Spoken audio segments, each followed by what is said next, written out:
And here's something that's grabbing eyeballs in the UK. This is an interview that could spell fresh trouble for British Prime Minister Boris Johnson. US businesswoman Jennifer Arcuri has accused Johnson of brutally casting her aside like a one-night stand since he became the Prime Minister. In an outspoken interview, the tech entrepreneur has now revealed that since her relationship with the British Prime Minister became public, Boris Johnson has refused to take her phone calls and has repeatedly cut her off. Let's listen in to excerpts of this controversial interview.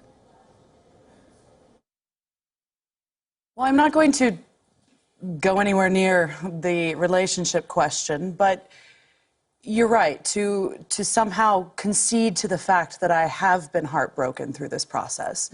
My name, my business, my integrity, everything kind of up in the air and destroyed through the press did make me feel as if I had to do something. And calling him out for looking the other way was one way that I felt, especially since everybody kept telling me, get over it. There was a very special relationship there. And when it did come out, half the people already assumed the affair and told me to admit it. The other half just wanted me to deny. Having to endure all the kind of media press and all that I've had to go through, I think, just the kind, respectable thing would have been to answer the phone, have a quick call with me. One time I asked him, how do you handle the press? And he said, impeccably well. And I just thought, all right, well, maybe you'd have a tip or two before this whole scandal blows up in my face. And admittedly, before it happened, I had no idea to the extent it would go. In fact, it was pitched to me as some weird Me Too angle, which was hardly what happened. I could talk to him about anything. And at any point, no matter how busy he was, he always made time to answer the phone. And for the last almost 10 years, I've dealt directly with him. He said, yes, hello, and hung up. When I said, why did you block me? I've been attacked, accosted, barricaded. People have jumped out of the street. They've jumped in front of the car. They will not let me live my normal life. So you turning around and saying, why don't you just let him go? I did. No, I'm not. 3 years ago.